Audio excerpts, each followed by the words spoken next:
Pais amados, bom dia, glória a Deus, louvado seja o nome do Senhor Jesus.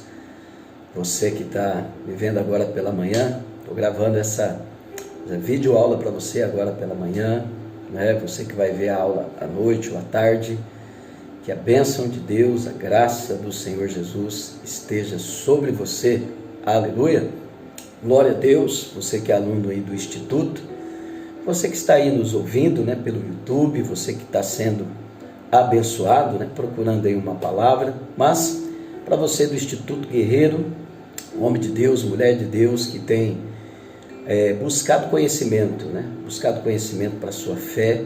A Bíblia diz que o povo perece por falta de conhecimento, mas você que está no Instituto é um guerreiro. Glória a Deus pela sua vida, Deus abençoe você poderosamente, né, que você continue com o seu coração aberto, com o seu entendimento aberto para a palavra, e principalmente nesses dias que nós estamos vivendo, né? Ano de 2020, estamos sendo atacados aí por uma pandemia, né? Um vírus chamado Covid-19, e que tem trazido tantas coisas, né? Olhamos aí também o que Jesus disse, né? Que nos últimos dias teríamos dias difíceis, né? Onde a fome, epidemias, doenças, ia estar acontecendo com o ser humano, né? Ia estar acontecendo na Terra. Então, estamos nesses últimos dias, né? Estamos no princípio das dores, desde quando o Senhor ascendeu aos céus, mas em tudo isso, nós que fomos escolhidos pelo Senhor, chamados para a tua glória, a igreja de Cristo, os chamados para fora, aqueles que aceitaram o evangelho da salvação, creram nele, né? Creram na palavra, quando ouviram a palavra, fomos selados com o Espírito Santo. Então, em meio a tudo isso, nós estamos aqui para a glória do Pai, para cumprir um propósito. Deus tem falado muito isso ao meu coração, né? O papel da igreja. A igreja é para fora, é a reunião dos para fora, mesmo em meio a situações, a perseguições, a lutas, a adversidades, a dificuldades. A igreja, ela sempre foi vencedora, mesmo que o contexto não fosse mudado, e ele não será, porque estamos nesse mundo, mas a igreja sempre esteve acima. As portas do inferno, as tribulações, as lutas, as perseguições, as epidemias não pararam a igreja, e não vai parar a mim e a você, aleluia. Estamos hoje iniciando, né, o nosso módulo de escatologia, aleluia, o ensino, o estudo das últimas coisas, ou dos últimos dias, né? Uma parte da teologia sistemática, né? O que é teologia sistemática? É a forma organizada de estudar a Bíblia, né? Existe a teologia sistemática, que é você pegar a Bíblia e organizar ela num todo, né? Não apenas num livro, não apenas num autor, mas pegar toda a Bíblia e fazer o estudo histórico, cronológico, né? Histórico, eu digo, ali da situação, dos costumes, e dentro disso colocar a vontade de Deus, né? Entender a vontade de Deus de acordo com a palavra. Então isso é a teologia sistemática. Existe a teologia bíblica, que é uma forma de estudar, mas totalmente intuitiva, né? Você pega um texto, você pega um capítulo, estuda ele à parte, faz todo um estudo. Então, dentro da teologia sistemática, nós temos a escatologia, que eu até separei aqui. Escatologia vem do quê? Vem da palavra, uma palavra grega, né?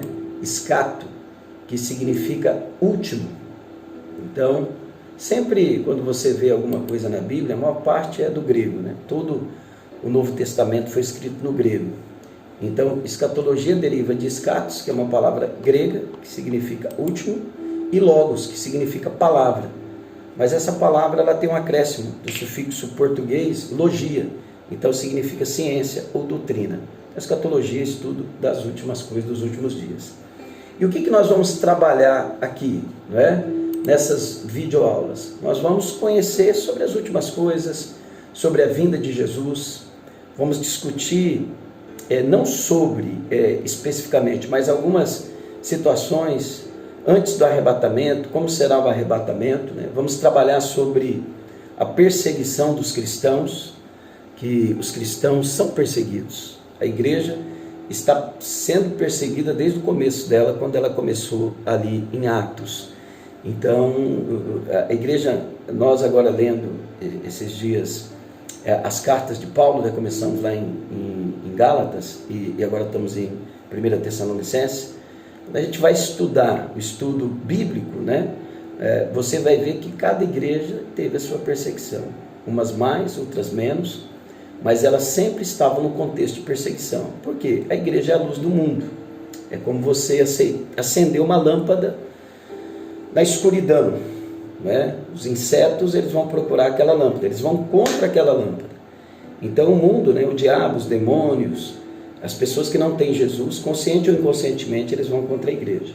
Então nós vamos ver sobre isso, sobre o milênio e sobre a grande tribulação.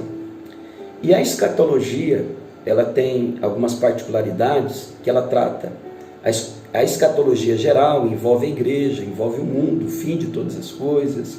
Pedro fala que esse mundo está sendo entesourado pelo fogo, não é? No geral, fala do julgamento do ímpio, né? Um julgamento para a sentença. Nós vamos falar posteriormente o juízo do trono branco, o julgamento do trono branco. Então, vamos falar sobre o julgamento do cristão no arrebatamento. Então, e tem a escatologia pessoal também, que fala sobre a morte do ser humano, né? Todos vão morrer.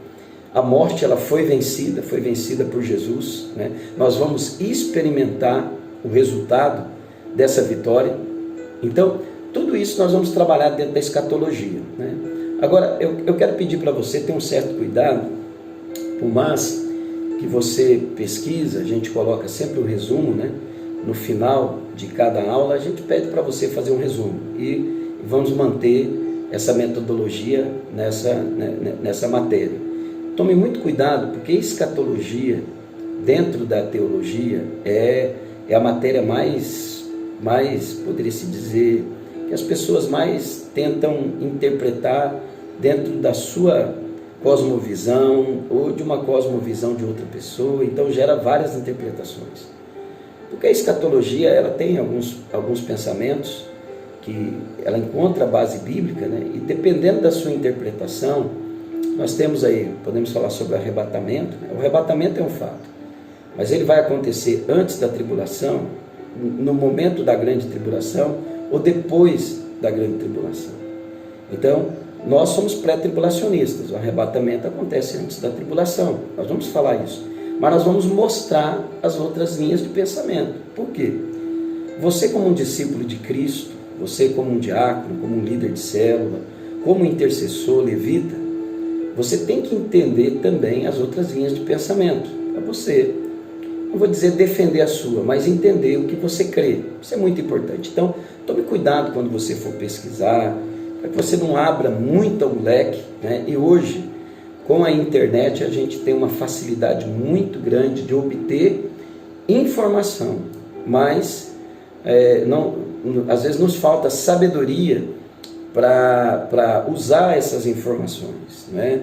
E isso tem tirado às vezes pessoas do caminho. Não tenha medo, você está numa igreja, você tem um pastor que está à sua disposição. Eu só peço para você não abrir muito leque e depois se perder e colocar vários pensamentos. Então, nós vamos sempre abrir aqui, abortar para você pensamentos, né, que existem, mas sempre colocando a nossa linha, o porquê.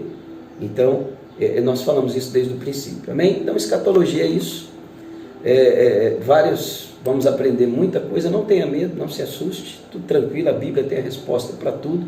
Aquilo que a Bíblia não responde vai pela fé, e pelo menos a Bíblia nos dá a luz, uma esperança, uma paz para a gente confiar. Então, como eu falei, nós vamos trabalhar, a escatologia ela lida com realidades pessoais e ela lida, né, com a morte, qual o nosso estado entre a morte, né, essa passagem também que a gente fala, da morte para a vida, né, a glorificação que nós, os santos, a igreja de Cristo teremos, não é? Então, mas ela também fala de questões cósmicas gerais, né? E sobre a igreja, a segunda vinda de Cristo, o milênio que todos irão passar, todos os que estiverem vivos, o juízo final, que todos irão comparecer, os que estiverem vivos e os que morreram desde lá do princípio, depois da ressurreição de Cristo, né? As recompensas, os galardões que a igreja, isso está na questão da escatologia geral, né? Que a igreja vai experimentar, e também sobre os castigos eternos, que isso todos aqueles que não estão com o nome escrito no livro da vida vão passar, vão receber, né? O castigo, a condenação e depois a criação dos novos céus e nova terra. Então isso entra na questão da escatologia cósmica, né? A mudança que Deus vai fazer na terra, no planeta. Então tudo isso a gente vai ver aqui, com a graça de Deus. Então a gente vai procurar trabalhar aulas de 30 minutos, você vai receber essa aula, você vai ter aí uns 3 dias, no máximo 4 dias para você fazer o seu resumo, né? Nos enviar. Olhe com cuidado, né? Você também tem que priorizar, queridos. Às vezes a gente fala, mas não tive tempo e tal, mas querido, pensa só, você separa 30 minutos aqui, você pega as referências bíblicas e lê, 4 dias, você leu, assistiu a aula, primeiro dia, 30 minutos, fez lá as anotações, depois você vai ler. Então você tem 3 dias aí para separar 30, 40 minutos para você ler. Querido, muitas pessoas estão de férias forçadas, muitas pessoas estão tendo um tempo maior. Então aproveite, Deus está te dando esse isolamento para você estar se enchendo da palavra de Deus. Amém? Então, gostaria de ter o seu compromisso com isso. Então se comprometa, tenha alvo, tenha foco, porque o obreiro receberá a coroa, aquele que for aprovado. Então vamos ser aprovados. Amém? Então, escatologia pessoal. Primeira coisa que nós precisamos entender sobre escatologia pessoal, a doutrina dos últimos dias, né, ou das últimas coisas, o que ela tem a ver comigo pessoalmente? Algo muito óbvio, né, que é a morte. Todos nós vamos passar pela morte, todos nós, seja o justo e seja o ímpio. E o interessante, o que a Bíblia fala da morte? Abra sua Bíblia em 1 Coríntios capítulo 15, versículo 26, Hebreus fala que todos morreram, todos foi dado uma vez só morrer, e depois o juízo, né? Então isso é importante, você ter um entendimento disso aí. Em 1 Coríntios capítulo 15, versículo 26, ele fala algo para nós muito interessante. Olha o que ele diz aqui para mim e para você. O último inimigo a ser destruído é a morte. Então assim, a morte, ela é o último inimigo. Então nós vamos passar pela morte, não tem como. Aceitei Jesus, tenho a vida eterna, né? Tenho o espírito meu, foi recriado, sou uma nova criatura no meu espírito, mas eu irei passar pela morte. Só que a morte, ela foi vencida. Essa morte que eu vou passar, ela pode-se dizer, ela é uma passagem. Nós somos seres temporais. Pelo pecado de Adão e Eva, ele não comeu o fruto da eternidade, né? Mas isso não impede que Deus vai ressuscitar o ímpio também. Então, vamos ver lá na frente, em outra parte, no juízo, né, no julgamento do trono branco, que os ímpios vão ressuscitar. Adão e Eva não comeu do fruto, não comeu da árvore da eternidade por causa do pecado. Então, se ele tivesse comido e não tivesse pecado, todos nós não iríamos passar pela morte. Mas por causa do pecado, nós vamos passar pela morte. Então, isso eu tenho que entender, porque faz parte da minha escatologia pessoal do ser humano. No Éden e no Calvário, o diabo pensou que a morte tinha vencido, né? Por quê? Adão desobedeceu, entrou a morte, entrou o pecado, destruição, veio enfermidade, veio tudo que você imagina que não presta, veio pelo pecado de Adão e Eva. Então a morte entrou por ele. No Calvário, o diabo e seus demônios pensou que com a morte de Cristo Deus tinha perdido. Só que o diabo não entendia, nem ele sabia, que a morte do Filho de Deus havia a ressurreição. E através dessa morte, né, porque quem merecia estar lá era eu e você, nós vimos na justificação. Então, essa morte de Cristo, ela destruiu o poder do diabo sobre a morte, nos destruir, nos manter numa eternidade sem Deus. Então, por mais que eu vou passar pela morte física, né? Por mais que nós vamos ver agora aqui no outro tópico, que nós somos seres materiais físicos, né, por causa do corpo, mas somos seres que têm um espírito e têm uma alma. Isso está na questão do imaterial. Somos seres materiais por causa do corpo, do físico, veio do pó da terra, mas somos seres imateriais, a alma e o espírito, que você não vê, mas ela existe. Então o diabo pensou que ele tinha destruído, a morte ia reinar, mas Colossenses capítulo 2, versículo 15, anote aí para depois você ler, o que a Bíblia diz? Que o Senhor venceu o diabo, expôs publicamente Satanás e seus demônios na morte de Cristo, o sacrifício que foi satisfatório para o Deus justo. Então ali a cédula de acusação que me mantinha na morte, que me mantinha na condenação, foi destruída. Então eu tenho uma perspectiva de esperança, mesmo que eu morra. O que Jesus disse? Mesmo aquele que morre, se tu creres, né, mesmo que esteja morto, viverá. Então por que quando a gente vai fazer um velório de um cristão, a gente se compadece com a dor dele, da dor da família? Mas existe uma certeza no nosso coração que aquela morte não é o fim. Por quê? A morte foi vencida por Cristo. A morte foi vencida por Cristo. E Hebreus capítulo 2, anota aí, vamos ler lá. Hebreus capítulo 2, versículo 14 e 15. Olha o que a Bíblia diz aqui, querido. Hebreus 2, 14 e 15. Olha o que a Bíblia diz. Portanto, visto que os filhos são pessoas de carne e sangue, ele também participou dessa condição humana, para que por sua morte derrotasse aquele que tem o poder da morte, isto é, o diabo, e libertasse aqueles que durante toda a vida estiveram escravizados pelo medo da morte.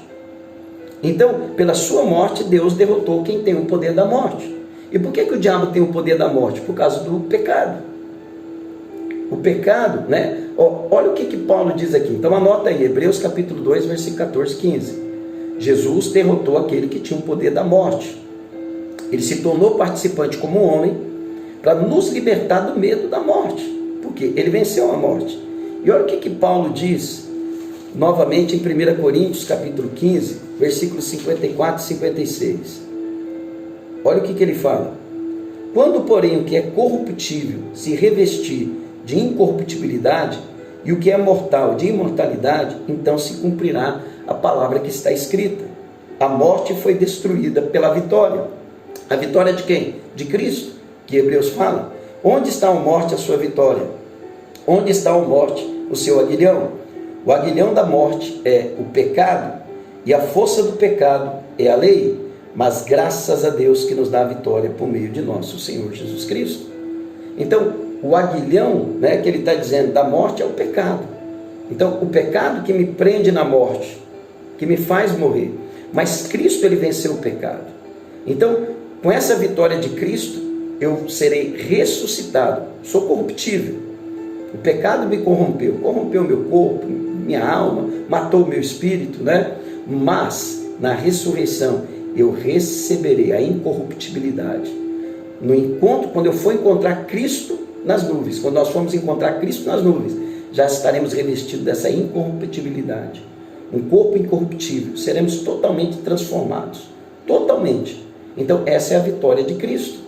Então, isso tem tudo a ver. Por quê? A vida humana, ela consiste do que é material, como eu falei, corpo, e do que é imaterial, espírito e alma.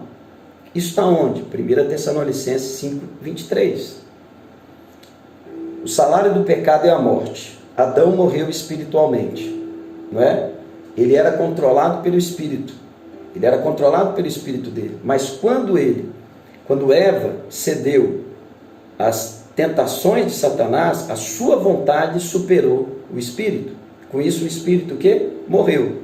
O que começou a dominar? A alma, as emoções, a vontade, o que a psicologia chama de eu, de ego, não é? Aquilo começou a dominar e matou o espírito. Então, querido, o que nós temos que entender é que na morte do ser humano,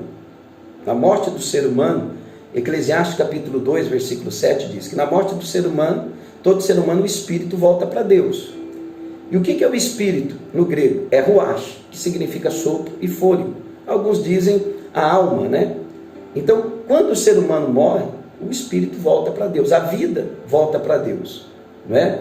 Nesse período, nessa passagem chamada morte, nesse estágio, né, ou passamento, nós temos que ter uma certeza, né? Muita gente fica preocupado, tentando falar algumas coisas, né? O crente morre, vai para onde? Vai para ali, vai para cá. Entenda uma coisa, a Bíblia diz lá em 1 Tessalonicenses, capítulo 4, versículo 13 a 16, para que eles não devessem ficar preocupados, porque aqueles que morreram em Cristo estão dormindo, esperando o arrebatamento. Então, nós que morremos em Cristo, temos essa confiança. Morri, vou estar lá, segundo a palavra diz, dormindo, aguardando o meu Senhor. Deus sabe aonde Ele vai me guardar, aonde eu vou estar desfrutando desse tempo, desse sono. Eu creio no sono da alma, onde nós estaremos ali, repousando, aguardando o Senhor, guardado por Ele. Então, Paulo fala isso muito claramente lá em 1 Tessalonicenses. Então, nesse período, nessa passagem, morri, estou ali guardado pelo Senhor, dormindo, aguardando o chamado dEle.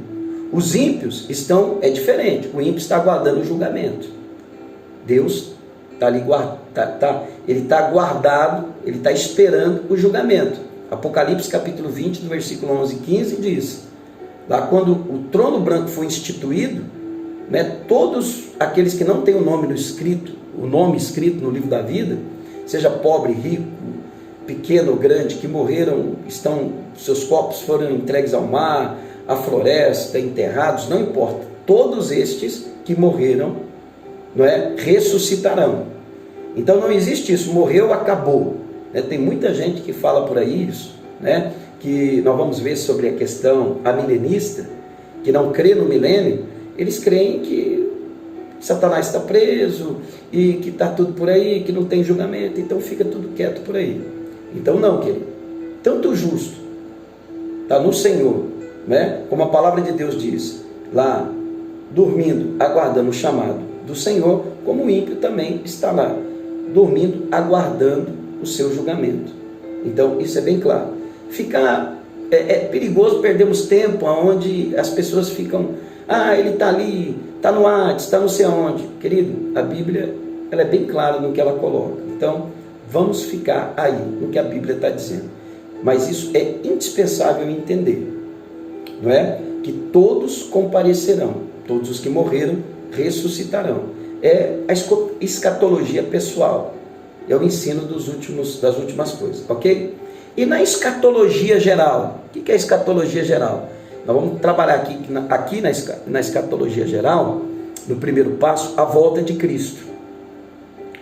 Porque dentro desse âmbito geral, sem ser cósmico, que nós vamos trabalhar na próxima aula, uma coisa é fato, que todos os teólogos acreditam, Jesus voltará.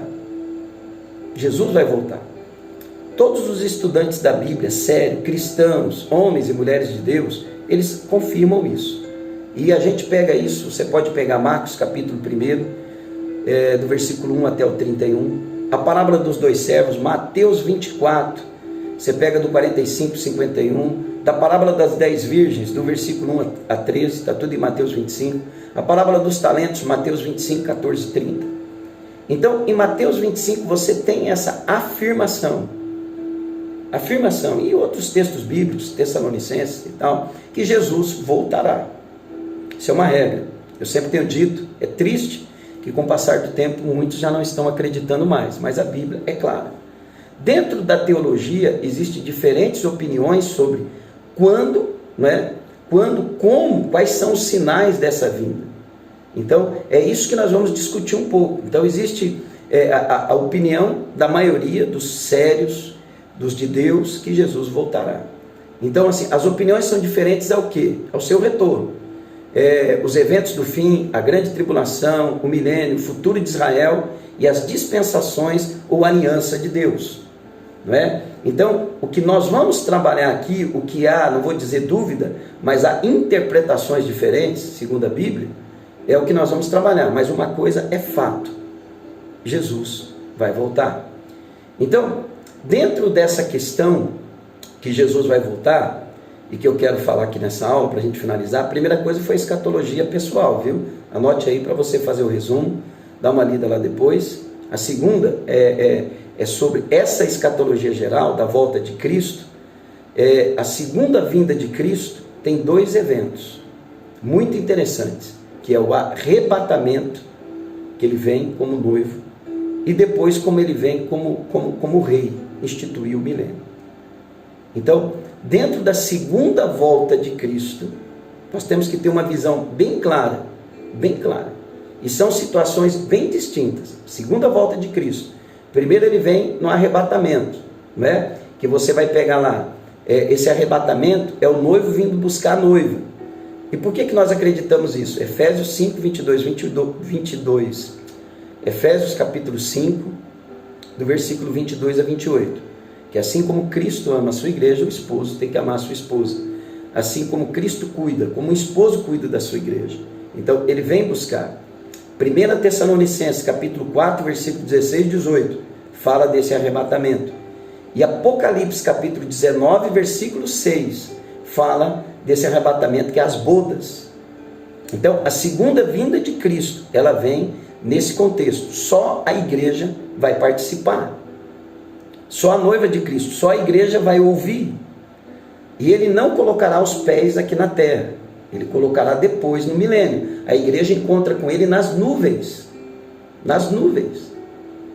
Então é muito interessante é muito importante você entender isso. Segunda vinda de Cristo, primeiro arrebatamento. Ele não coloca os pés na terra. A igreja encontra ele nos ares. Só a igreja vê. Por isso vai ser num abrir e fechar de olhos, num piscar de olhos.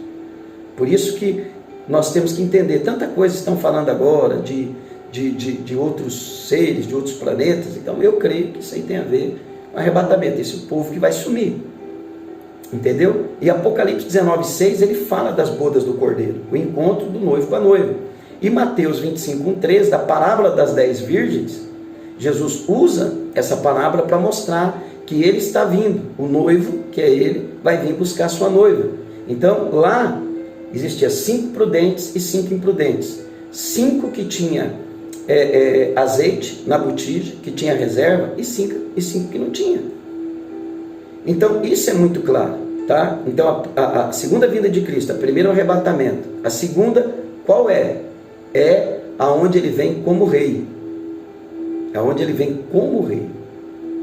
A igreja foi arrebatada com ele, né?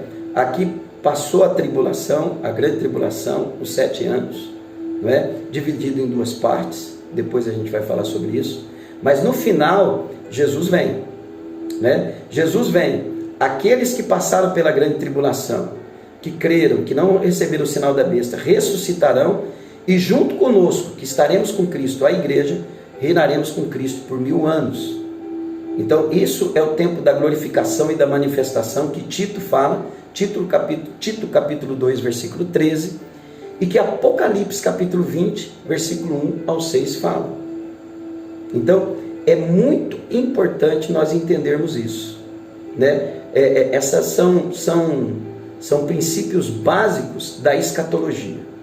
A segunda volta de Cristo, primeiro, ele volta como noivo, segundo, ele volta como rei.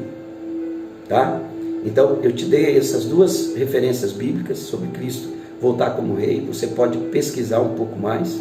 Nós já estamos parando por aqui. Então, nessa primeira aula, nós vamos ficar na escatologia pessoal e na escatologia geral sobre a igreja. Tá? A volta de Cristo e a segunda volta como noivo e como rei. Então, você vai pegar essa aula, assista essa aula, dá uma pesquisada, anote os textos, pesquise um pouco mais. Você vai ter aí 4 dias tranquilo para você resumir e me enviar esse resumo.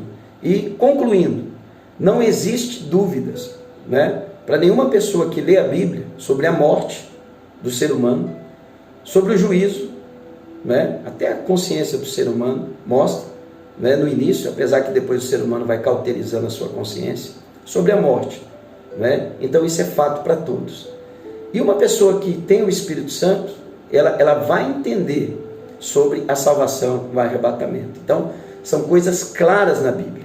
E triste saber que nos últimos dias muitas pessoas iam apostatar da fé, iam duvidar do arrebatamento, iam duvidar que existe um julgamento, né? Vão levar a vida fazendo as coisas do jeito que querem, e até pessoas que já conheceram Jesus, experimentaram a salvação e que hoje estão enfraquecendo a sua fé.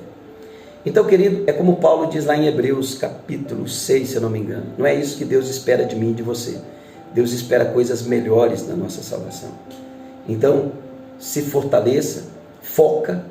Deus está te dando a oportunidade de estudar essa matéria nesses dias para fortalecer a sua fé e para você levar Jesus a outras pessoas. Então, escute essa matéria, faça o seu resumo e envie. Hoje é dia 7, você tem até o dia 11 para me enviar. E seja abençoado, e depois estarei te enviando a outra aula. Fique com Deus, Deus te abençoe, em nome de Jesus.